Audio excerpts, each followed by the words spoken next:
Corona virus को मात देने के लिए देश भर में लॉकडाउन है, लेकिन ऐसे में आम आदमी के सामने जहां रोजी रोटी का संकट है, तो वहीं बुलंदशहर जिला प्रशासन ने एक अच्छी शुरुआत की है। जिले में स्वयं सहायता समूहों के द्वारा मास्क बनाने का प्रशिक्षण देकर बड़े स्तर पर उच्च कोटि के मास्क बनाने की योजना बनाई गई है, जिसमें एक प्रसिद्ध फैशन डिज़ाइनर का भी सहयोग लिया जा रहा है। माना जा रहा है कि जिले में समूहों से जुड़े 2,500 से 3,000 हुनरमंदों को घर बैठे ही रोजगार मिलेगा। देखिए ये रिपोर्ट। वैश्विक महामारी कोरोना वायरस देश भर में मंदी का दौर है, तो वहीं ऐसे में देश भर में लाखों करोड़ों लोगों के सामने रोजी रोटी का संकट भी पैदा हो गया है।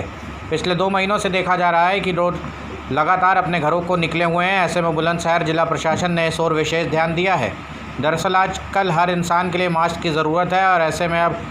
इस तरफ बुलंदशहर जिला प्रशासन ने खास तौर से गंभीरता दिखाई है। बुलंदशहर में स्वयं सहायता समूह के माध्यम से मास्क बनाने का प्रशिक्षण देने के बाद मास्क बनाए जाने की शुरुआत भी हो चुकी है, जिसके लिए दिल्ली से फैशन डिज़ाइनिंग की पढ़ाई करने के बाद अब दिल्ली में काम कर रहे युवक को बुलंदशहर।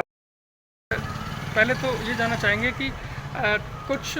जो क्योंकि ज़िले को इंटेंसिव जोन में पहली बार इंटेंसिव श्रेणी में शामिल किया गया है, तो उसके लिए किस तरह से कोशिशें हो रही हैं, और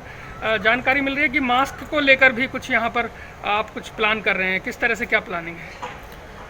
डिस्ट्रिक्ट बुलंदशहर को 2020-21 में इंटेंसिव डिस्ट्रिक्ट के तौर पर चुना गया है, जिसके 5 विकास खंड इंटेंसिव विकास खंड होंगे, जिसमें डिस्ट्रिक्ट मिशन मैनेजमेंट यूनिट और ब्लॉक मिशन मैनेजमेंट यूनिट का गठन होगा। इसमें CRP ड्राइव चलेगी, जो कम्युनिटी रिसोर्स पर्सन्स के द्वारा चलाई जाएगी। लगभग 1500 समूहों के गठन का इसमें लक्ष्य रखा गया है, जिनको उत्तम कोटि का प्रशिक्षण देके काम में लगाया जाएगा। वर्तमान में समूहों के द्वारा मास्क बनाने का, जो कि कोविड-19 में सबको लगाने के लिए अनिवार्यता है, कार्य किया जा रहा है, और उनके द्वारा अब तक 30 से 40 हज़ार मास्क बना के वितरित किए जा चुके हैं। अभी दिल्ली से मनीष त्रिपाठी जी, जो कि डिज़ाइनर मास्क बनाने का आपका अच्छा कार्य है और निफ्ट से आपने प्रशिक्षण प्राप्त किया है, उन्होंने हमारे यहाँ मरदूपुर में समूहों को डिज़ाइनर मास्क बनाने का संक्षिप्त प्रशिक्षण दिया और उनको काम भी दिया है। भविष्य में ये रणनीति तैयार की जा रही है कि आपके द्वारा उनको फॉरवर्ड लिंकेज उपलब्ध कराया जाएगा, उत्तम कोटि का प्रशिक्षण दिया जाएगा। चूँकि मास्क की ज़रूरत अब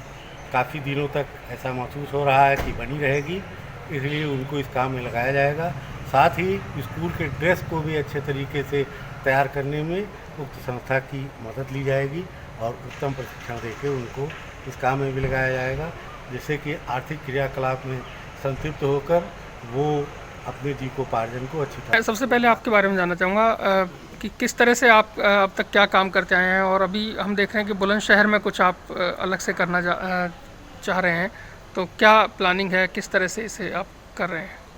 एक्चुअली मैं जिस दिन से ये कोरोना के लॉकडाउन शुरू हुआ है, उसी दिन से मैंने ये देखा कि जो कॉटन मास्क की ज़रूरतें थी, और जिस तरीके से N95 और सर्जिकल मास्क की कमी पूरे देश में फैली हुई थी, तो मैंने सोचा कि अगर कॉटन मास्क अगर एक मैंडेट आ चुका है पहनने के लिए, तो मैंने उसको बांटना शुरू कर दिया उन ज़रूरतमंदों को जिनके पास शायद 2 वक्त की रोटी भी नहीं थी। और काम करते कर जब मैं बांट रहा था, ऑलरेडी मैं स्ट्रीट पे जब सड़कों पे मैं बांटने के लिए था, मेरी मुलाकात मेरी साक्षात्कार किसी श्रमिक से हुई, और वो अपने घर की तरफ पलायन कर रहा था। उसने मुझे बोला कि आप मास्क दे दोगे, बट रोटी कहाँ से आएगी? उस चीज़ ने मुझे कहीं इसके बारे में एक सोचने पे मजबूर किया कि क्या मैं उनको रोज़गार देने का या उसको रोज़गार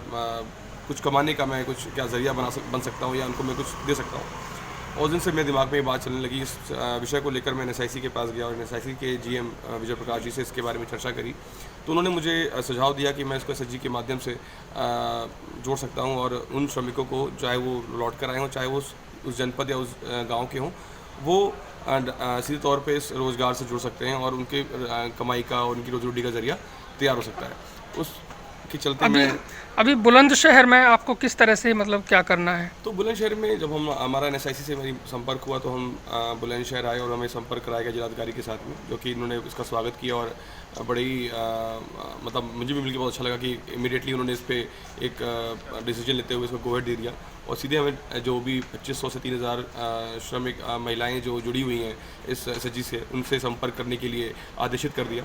और आज हम उसके तहत आज एक SHG से काम भी हम लोग का शुरू हो चुका है, और बहुत अच्छा सहयोग मुझे यहाँ के एडमिनिस्ट्रेशन से और विभाग से मिल रहा है। और मैं कहना चाहूँगा कि जिस तरीके से रात के 12 बजे से 1 बजे से लेके सुबह के 6 बजे से यहाँ के अधिकारी